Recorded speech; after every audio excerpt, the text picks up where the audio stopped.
চলতে থাকা Dhaka premier division cricket লিগের নাইম শেখ 100টা 4 মারতে চান, 50টা ছক্কা মারতে চান, যেটা বাংলাদেশ ক্রিকেট হিস্ট্রিতে লিস্ট এ ক্রিকেটে কেউ কখনো করতে পারেনি। এই যে 100টা 4 এবং 50টা ছক্কা মারতে চায় এবং সেটা ফেসবুক পেজে, অফিসিয়াল ফেসবুক পেজে নাইম শেখ ঘোষণা দিয়েছেন, এটা কি তার ঔদ্ধত্য, আত্মবিশ্বাস নাকি দুঃসাহস? আমরা এটাকে কি বলবো? এই আলোচনাটা যাবার আগে একটা আলোচনা খুব জরুরি, সেটা হচ্ছে যে ধরনের উইকেটে, যে ধরনের বোলারদের এগেনস্টে বা যে বোলারদের এগেনস্টে জুনিয়র তামিম, সৌম্য সরকার, পারভেজ ইমন কিংবা লিটন দাসরা রান করলে বাহবা পান, তালি দেওয়া হয়, একই উইকেটে নাইম শেখ রান করলে একই বোলারদের পিটিয়ে ছাতু বানিয়ে দিলে নাইম শেখের ব্যাপারে বলা হয় ও তো ন্যাশনাল টিমে গেলে পারে না। ঠিক আছে, ধরে নিলাম নাইম শেখ পারে না, লিটন পারে, খুব পারতেছে, তাহলে ন্যাশনাল টিম থেকে বাদ পড়লো কেন? তানজিদ তামিম খুব পারতেছে, 3টা আইসিসি ইভেন্ট খেলছে, 3টাতেই super flop, nothing against them, আমি জাস্ট মনে করিয়ে দিচ্ছি। সৌম্য সরকার সবশেষ 9টা ইনিংস যে খেলছে, সবকিছু মিলিয়ে যদি ভুল না করি তার 4-5টাতে শূন্য করছে, খুব ভালো খেলতেছে। অথচ তারা যদি এই প্রিমিয়ার লিগে নাইমের মতো 176 করেন, নাইমের মতো প্রতিপক্ষের 160 রান চেস করতে গিয়ে একা 63 বলে 100 নট আউট থাকেন, তখন বলা হবে ন্যাশনাল টিমে গেলে নাইম পারে না, পারবে না, পা নড়ে না। এই যে আমাদের দর্শকদের অদ্ভুত দ্বিচারিতা, এটা খুবই ইন্টারেস্টিং লাগে আমার কাছে। নাইম শেখের কথা বলছি। নাইম শেখ অনেকখানি পরিবর্তিত এক ব্যাটসম্যান। ইন্টারন্যাশনাল লেভেলে তাকে সুযোগ দেওয়া হলে তিনি কি করবেন সে উত্তর সময় দিবে, কিন্তু বাংলাদেশের কনটেক্সটে, বাংলাদেশের ডোমেস্টিক সার্কিটের প্রেক্ষাপটে এই মুহূর্তে সাদা বলের ক্রিকেটে ওপেনার হিসাব করলে নাইম 1 নাম্বার। এটা নিয়ে কোনো তর্ক থাকার কোনো সুযোগ নাই। তাকে ন্যাশনাল টিমে সুযোগ দেওয়া হোক না হোক, that's a different discussion, different issue.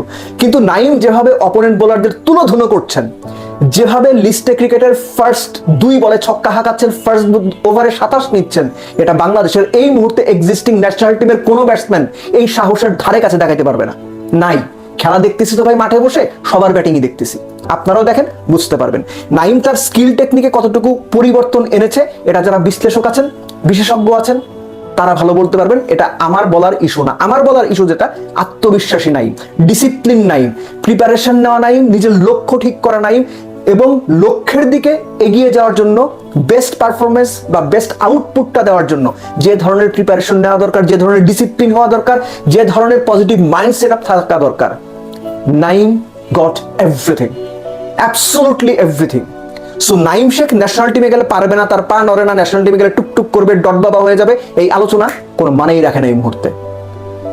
যে উইকেটে সৌম্যরা, লিটনরা, তানজিদ তামিমরা পারছেন না, সেই উইকেটে 7 ম্যাচ খেলে নাইম শেখ 459 করেছেন, 76 তার গড়, 120 স্ট্রাইক রেট, 100টা 4 মারবেন বলেছেন, 45টা 4 হয়ে গেছে 7 ম্যাচে।